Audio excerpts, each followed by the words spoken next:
because, you know, one community looks at it and go, well, we're not going to pay for this because it's mostly going over here anyway.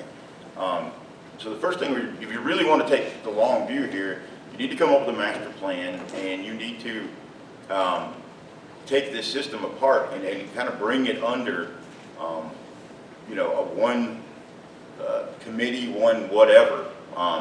It needs to come from the state level. We need to plan on that broad level. Now, you know, a few years ago, we could have planned on a level like a citywide level in the metropolitan area. I think we're beyond that now. We are too big for that. We need to, at the state level, rein that in and then start, you know, making real plans about what we're going to do with our communities, how we're going to sustain them, and how we're going to build in them instead of, you know, building out. We've done that for so long, we're kind of stuck with that to some degree. We certainly don't want to abandon those ex-urban areas that we've reached out into. I'm in one of them, a lot of us are. We don't want to lose that, but at the same time, we've got to find a better way to go forward, and a lot of that's going to be getting some consensus. Some of it's just going to have to be a top-down type situation, I'm afraid. All right. That concludes the portion of the forum with questions from our media panelists. Now we're on to the real fun. Gentlemen, ask each other questions. Same order. Mr. Loffridge, you may begin with a question for either. Could I ask a question? Are we limited to one question to each candidate, or what would be the guidelines for that, so that we know before we ask the question what opportunities we're going to have? If you may ask the question of both candidates if you wish, but we need to go one at a time. Perhaps better stated, everyone will get a chance to ask everyone else a question. Okay. Mr. Loffridge. All right. My first question, I guess really only, but Mr. Thompson's not here. The first question that I have for Mr. Pullen is, you have talked about emphasis on improving education. So during the time at the schools, it seems that Chattooga, that school system has failed in all performance categories. How can the voters trust you on this matter of education and job creation, since they tie in so well together? Well, Mr. Loffridge, I think if you'll look at Chattooga, if you'll look at the test scores prior to me getting there and the test scores when I left, I don't think that you could call it failed. Now, while they're not performing as well as we would have liked for them to, there was a great deal of improvement there. And one of the things that we haven't talked about in education is accountability. My graduate students get tickled when I say this, but our biggest problem in education today is principals not doing their jobs. If they're in those classrooms every day and they know what's going on and they're holding the teachers accountable, then you'll see improved education. I heard Dave Ramsey say the other day that if you take a mule and you put it in the barn with thoroughbreds, the thoroughbreds will leave. Same with schools. If you have a bad teacher, the good teachers start looking around and say, hey, the bad teacher's making the same amount of money I am. And why should I kill myself when this person is not? And also, teachers that do not perform well have a tendency to stay where they're not recognized. So pretty soon you start collecting those. So we're just going to have to start holding everyone accountable. We're going to have to fund education, and we're going to have to recognize our good teachers. And thank goodness, in the 4 systems in this district, we have wonderful teachers. And they're some of the highest paid teachers in the state. So, there is a correlation between that. All right, time is up. Mr. Loffridge, do you have a question for Mr. Neesmith? No. No. It's to you, Mr. Pullen, a question for either or both candidates. Well, I'll start with Mr. Lockridge, and a lot of times at forums like this, people try to use the gotcha questions. I'm trying to learn from some of this, and Mr. Lockridge mentioned the fair tax. What would you think that the fair tax in Georgia would look like? It'd look like no loopholes. It'd be a set number, and it'd be advantageous so that we can create more companies that come to this district. It will be very transparent, and the key word about transparency is that you know what's going on where tax time comes. You don't have to have a question of what does this qualify for, what is this, what is that, and what am I paying, as a lot of things happen on the anxious awaited April 15th. So, you know, that's the part of fair taxes, that it's very clear and very transparent about what's going to happen. Thank you. Does that satisfy both parties? Mr. Pullen, a question for Mr. Neesmith. And Mr. Neesmith, I want to learn from you too, because I really am interested in learning about this subject. And I think you hit the nail on the head earlier when we were talking about education, and you said that it's a parent problem. How do we get parents more involved in their children's education? That is a good question, because I feel the same way. That'd be, like any teacher will tell you, you know, if you're helping at home, you're going to get results at school. You partner with that teacher. My son, first grader, he just doesn't want to play. Didn't want to learn his sight words. But I went and talked to his teacher, and I went and talked to the assistant principal and the counselor. We wanted to find out what more we could do. And we couldn't beat him with a stick. We just had to find a better carrot. And we did. Turns out he loves his Legos, and if he can take them to school, he gets, you know, he's awarded time if he, you know, reaches this goal. Suddenly he's incentivized. It turns out he can read. Huh? Who would have guessed? So again, you know, if you don't get that parent involvement, part of that may come down to, you know, extending that school day to some degree, bringing in more people. We're going to add money to education. Maybe it doesn't need to just be more teachers. Maybe it needs to be ways that they can extend the day and engage these students that have nowhere else to go. Maybe it would be enticing enough that other students would want to participate. We don't really do much to enrich them anymore. We've become so focused on teaching this standard, this test, this number, this metric, that we've lost sight of, you know, what it is to create a well-informed human being.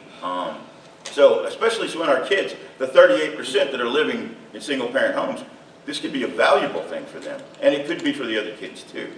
That might be one approach. Very rough. All right. And Mr. Neesmith, your opportunity to ask questions of the other candidates if you wish. I guess I would ask this of both of you. And I don't know how familiar you are with the American Legislative Exchange Council. My question to you both would be, would you participate in any of the gatherings there where they sit and talk about the type of legislation that they propose that they'd like to see, and would you carry that home and try to implement it? Would you be open to their suggestions? Do you have a preference for who would answer first? Mr. Lawford can go first if you like. I'm not familiar with the terminology exchange, so can you elaborate? It's a group called ALEC, and they've come to light. I think you might have read about Coca-Cola pretty quickly jumped ship a couple years ago when they became a little more familiar. Well, I guess it became a little more public. I just wanted to know how comfortably you would feel about exposing, yourself to that organization. Now, I'm going to keep my sole interest in the district of learning what my constituents, either working with me or the people in my district want, and work with the citizens within the district that are decision makers to help find out what is relevant to them, and that's where I want to get my advice from. Well, Mr. Loffridge's answer taps right into the question I wanted to ask you. Are there local chapters of these organizations to deal with local issues?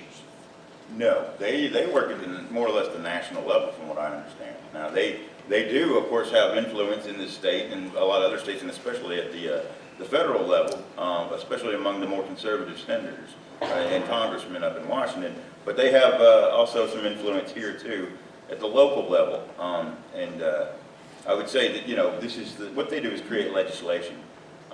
They model it, and people take it back to their states, and they try to implement it. They have something formed out ahead of time, mostly from lawyers who sit down and decide this is probably the best path forward, this is what we think we can do, and we would like you to do it. answer from that description or either, but we're beyond the 30-second question description. Do I answer? If you wish. Well, it worries me that lawyers are creating this legislation for us to look at.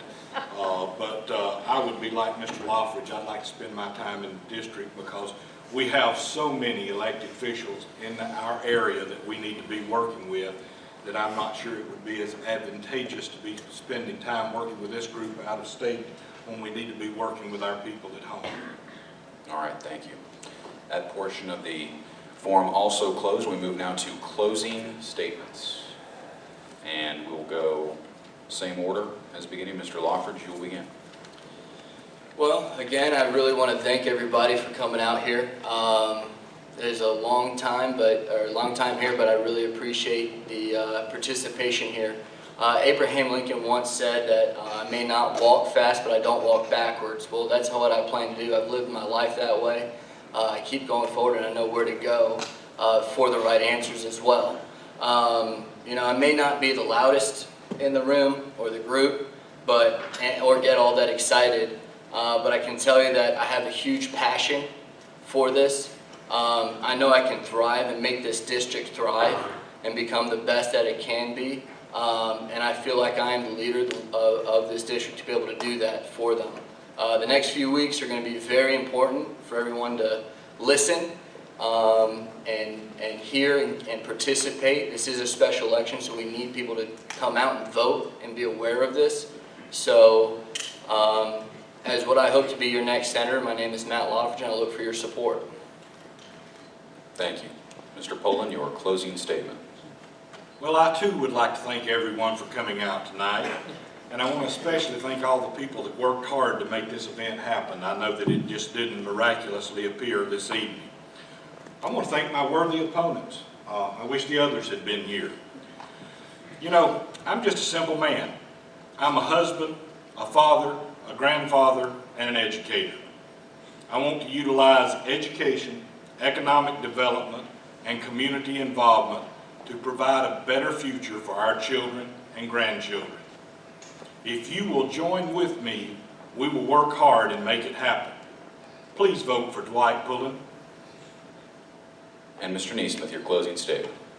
I want to say how much I appreciate, the opportunity to be here in front of you folks. This is awesome. It's kind of a fun thing to do in a lot of ways. It may not be for everybody, but this sort of, you get to do what I like to do, and you get to talk about politics, and not just have your wife tell you to shut up. I don't want to talk about politics anymore today. But it's also been, an engaging sort of thing. You find yourself in front of people who you maybe normally would never, encounter and talk about those specific subjects. It opens up a lot of avenues of discovery, and so I've thoroughly enjoyed that part of it. But I think, too, I would like to say that what we really need to do is we need to rethink our way of looking at our economic system, our educational system. The approach we're taking to it, it seems to be, a race to the bottom. We're competing with states to see how business-friendly we can be, but not family-friendly, because these jobs aren't supporting our families. And time. Thank you. Now, you may applaud.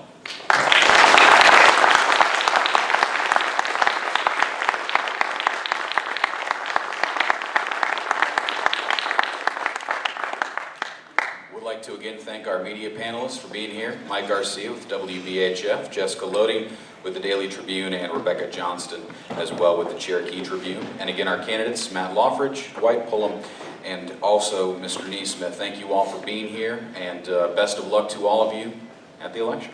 Thank you.